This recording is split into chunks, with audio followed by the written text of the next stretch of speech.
Yikes, Drathan. Okay, so this is going to be a quick and dirty video discussing Normie platitudes I cannot stand. So much so that I need to make my own video dedicated to it. I mean, don't get me wrong, discussing Normie quotes is a topic that's been done to death. We've all heard the, oh, just go to the gym, bro, just man up, bro, just take a shower, bro. But there are two pieces of Normie advice that just really irk me. Now, you might be wondering what this first quote is, and I will tell you. It's, don't worry, bro, I didn't do X till I was Y years old, bro. Or any variation of that. I cannot stand this advice, like holy fuck. If you guys are curious as to what I mean, there's a reason why I tagged Honest Guy in this video. Just go to any of his videos and just go to the comment section, and there's always some geriatric 30-year-old who just somehow escaped the nursing home, and he's always like, oh, don't worry, bro, I didn't lose my virginity till I was 26. Oh, don't worry, bro, I lost it to a hooker at 40 on meth. Like, who cares? Like, I don't know if this is supposed to be assuring, but if anything, it's just really demotivating. Like, I don't see why anyone needs to wait until their mid-20s to do something that most people do in high school.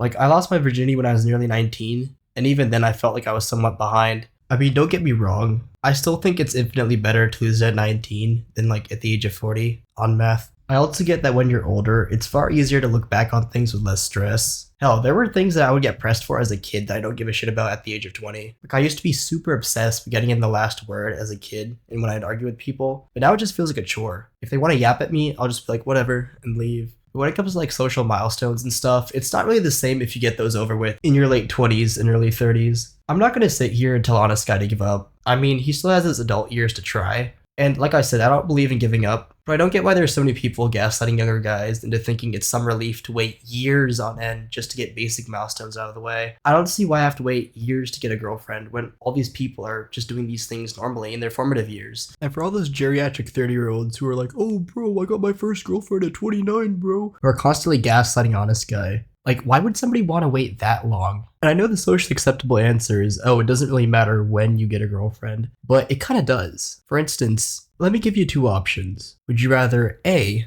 have a brand new car that came straight out of the fucking car sweatshop factory place, or B, have somebody dangle those car keys right in front of your fucking face, drive off, take terrible care of the car, wearing the parts out, stretching the leather seats, dumping food and drink all over the car, then after a few years handing that car to someone else, proceeds to do the exact same thing. Then after another few years handing the car to somebody else, who does the same thing as well. And then they toss the keys back to you and say, hey, this is your responsibility now. Which one would you rather have?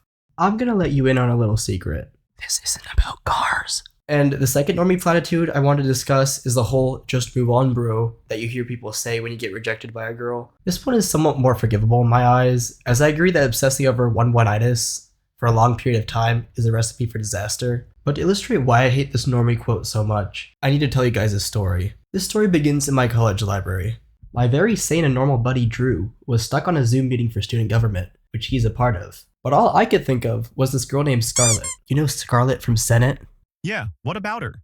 I'm low-key thinking of asking her out at her Halloween party. Drew's face went pale. Oh shit, dude, my mic wasn't muted. For a moment, the only sound I could hear was Face and LMS saying, it's over. And I spent the entire weekend freaking out until my weekly club meeting on Sunday. So this club I'm part of, for resume fluff of course, is divided into 4 committees, right? By some stroke of luck, Scarlet chose the committee that I was the leader of. Drew is also part of my committee. So at the club, Drew and I asked her what she heard over the mic during the Senate call. I was all like, hey Scarlet, why'd everyone tell Drew to turn off his mic during the Senate call? Turn off his mic? Oh, it was just making weird noises. Why? Oh, thank God. Crisis fucking averted. But now, I had a new mission. Operation Ask Out Scarlet. Oh my God.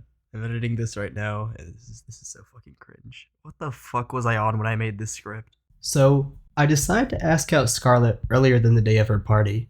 You see, I've always wanted to take a girl that I find attractive to a formal event. It was always my dream even back in high school. And since I never got to take a girl to prom, I figured I could at least make up for it in college by going to a college formal with a girl. For our club, all of us have to do team bonding with our committees. So I decided to hold our bonding event at the local campus coffee shop. So Drew and I pull up. Scarlet got there before anyone else. Drew leans over and he whispers to me, All right, man, I'm gonna pretend to head to the bathroom. This is your chance to ask her out. I know I laugh at Drew sometimes for being such a clueless idiot, but he's a fucking real one when it counts. I fucking love Drew. Since I have the worst leadership skills of all time, no one besides Scarlet or Drew showed up, not even the other co-leader. Normally I'd be completely pissed and devastated, but this was my fucking chance. I was there, alone with Scarlet. And when I say my heart was pounding, I mean it was going a mile a minute, bro. She talked about classes, costumes, and a million other things. But after mustering up the courage, I said, "Hey Scarlet, I was wondering if maybe you'd like to go out with me sometime? Maybe to the formal next week?" Oh, Dre, that's really sweet. But it's complicated. I just got out of a relationship, and it wouldn't be fair to you. Don't get me wrong, if I was actually attractive, she would have said yes. All this quote-unquote complicatedness wouldn't really matter. But it was pretty surprising and refreshing to see her not get mad at me. Maybe it's just because we're getting older and people are more polite up front, or maybe she really was nicer. But it was so refreshing not to get yelled at or not get blocked for asking someone out. But to tie it back to the original point I want to make, people here would be like, "Oh, you just gotta move on to the next girl, bro." But the thing is, who the fuck do I move on to now? That was the last potential prospect in my eyes. I've already gotten rejected by all the other girls I find attractive in college. I genuinely don't think there's anyone else I'm interested in that I could get into a relationship with. That's what I don't get about this whole "move on, bro" thing. There's no one to move on to.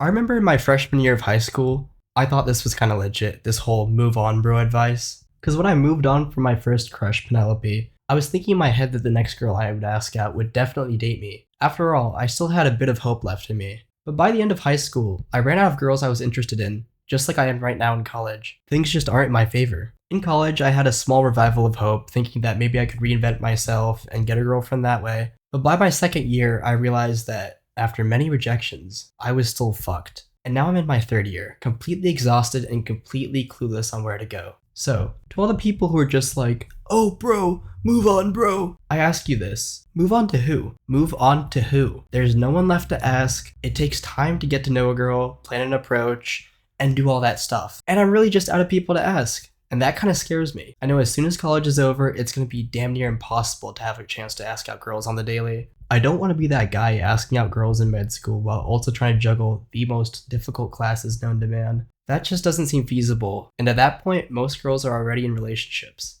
But despite what I'm saying, I guess the only thing I can do is keep going, so I may as well do so. But yeah, sorry for the really rushed, low quality video. I've been inundated with homework and other things. In fact, I'm recording this at 4:25 a.m. after coming back from my night shift.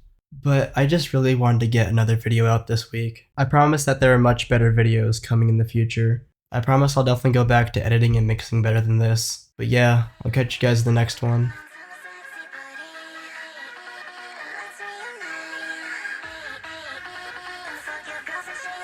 This is a certified PSL classic.